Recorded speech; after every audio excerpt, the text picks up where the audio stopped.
Hello friends, welcome to my YouTube channel Aarti Anjali Awasthi. Upcoming episode के update आपके लिए लेकर आई हूँ। वीडियो शुरू करने से पहले मेरी आप लोगों से एक छोटी सी रिक्वेस्ट है, प्लीज वीडियो को हाइप कर देना एंड चैनल को सब्सक्राइब कर देना। Thank you.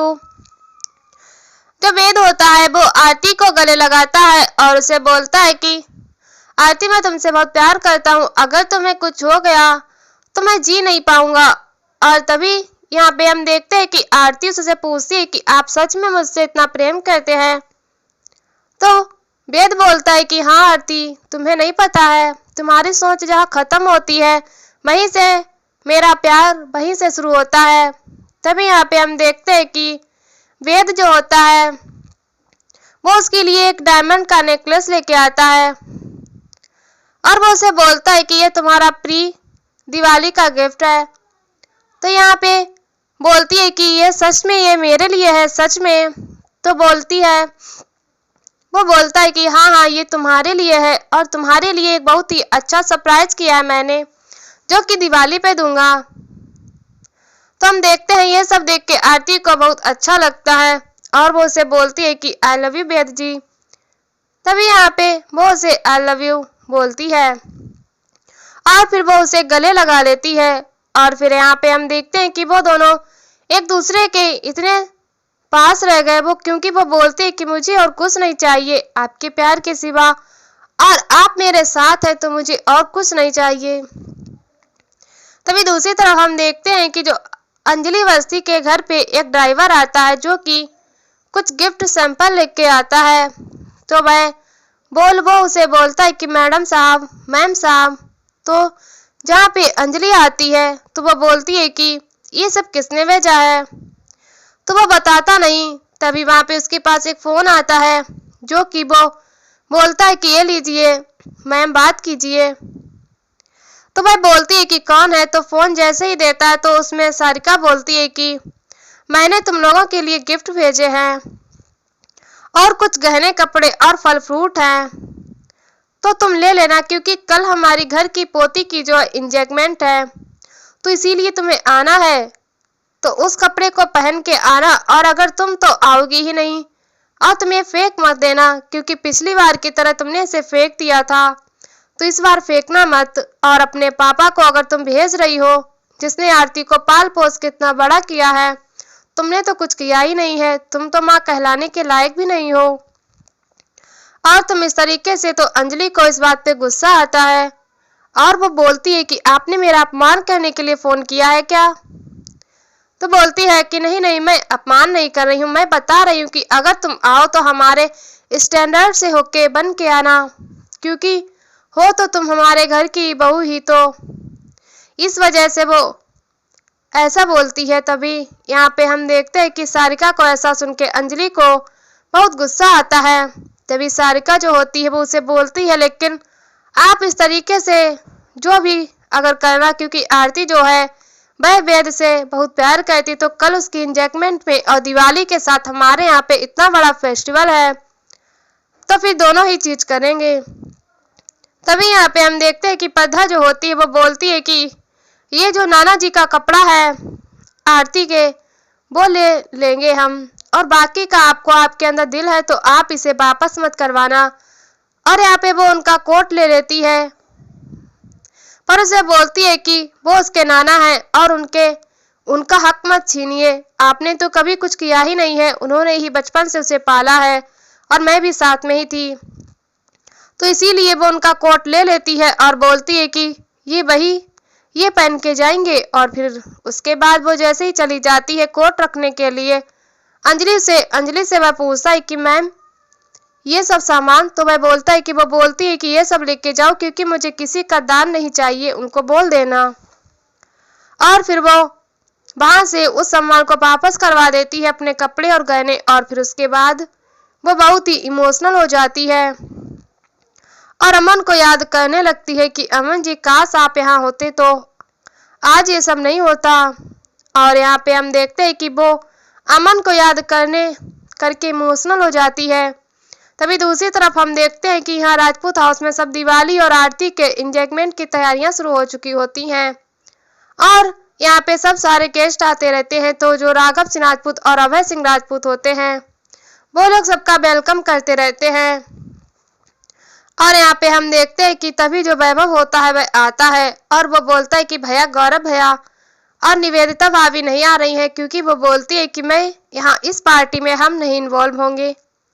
तो इतना सुन के वो बोलता है कि ये गौरव भी ना कभी भी सही से डिसीजन नहीं लेता। और फिर उसके बाद हम देखते हैं कि वो सबको इनवाइट जितने भी पर्सन होते हैं सब लोग आ जाते हैं। तभी यहाँ पे उदय राजवंशी और प्रताप राजवंशी सब आ जाते हैं और वो लोग उसका वेलकम करते हैं। और उसके बाद सब लोग बोलते हैं कि आप लोग पार्टी एंजॉय कीजिए। और तभी यहाँ पे युवराज और महक भी आ जाती है। युवराज महक को देख के सब लोग उनका वेलकम करने जाते हैं। और यहाँ पे अभय जो होता है वो महक को बुलाता है और युवराज और काव्या से मिलाता है। और युवराज जो होता है वो महक को दिवाली विश करता है। उसके बाद वो लोग भी चले जाते हैं साथ में।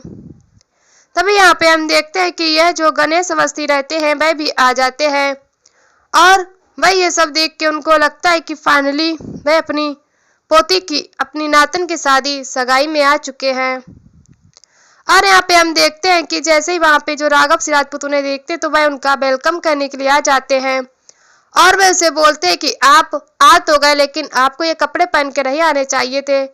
फिर वह उसे बोलता है कि अगर आपको ऐसा है कि यहाँ पे मैंने गलत कपड़े पहन के आए हैं तो फिर मैं चला जाता हूँ यहाँ से। तभी वह उसे रोक लेते हैं और वो बोलते हैं कि आप ये क्या करना चाहते हैं, मेरे इंसल्ट करवाना चाहते हैं क्या सबके सामने?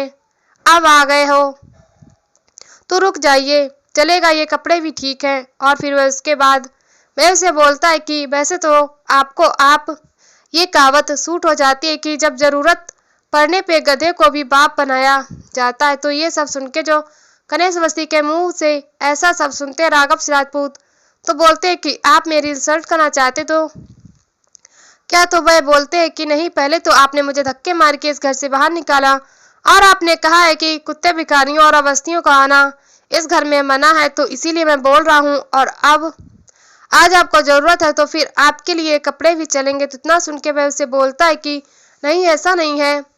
तभी यहाँ पे हम देखते हैं कि ये सब सुन के वह बहुत ही शॉक्ड रह जाता है और फिर उसके बाद वह बोलता है कि ठीक है, आप यहाँ पे चलिए, रुकिए। तभी यहाँ पे हम देखते हैं कि उधर राजवंशी जो होते हैं वह बोलते हैं कि हमारे घर की होने वाली बहू और इस घर मेरे घर का बेटा कहाँ है? तो उसे बोलता है कि आते ही होंगे, वो लोग भी इधर ही होंगे।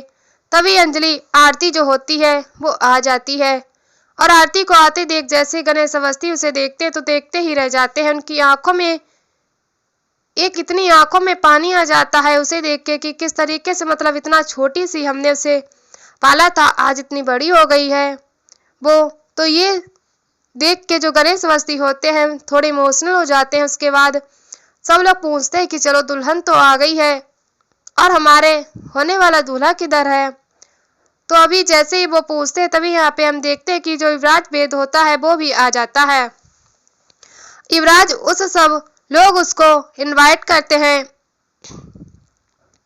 पर यहाँ पे हम देखते हैं तभी वो लोग जश्न मनाना स्टार्ट कर देते हैं। नाच गाना की शुरुआत हो जाती है। जो वेद और आरती होते हैं वो दोनों जन मिलके एक दूसरे के साथ डांस करते हैं और पूरा जो राजपूत परिवार, राजवंशी परिवार और ठाकुर परिवार होते हैं सब लोग मिलके एक दूसरे के साथ डांस करते हैं।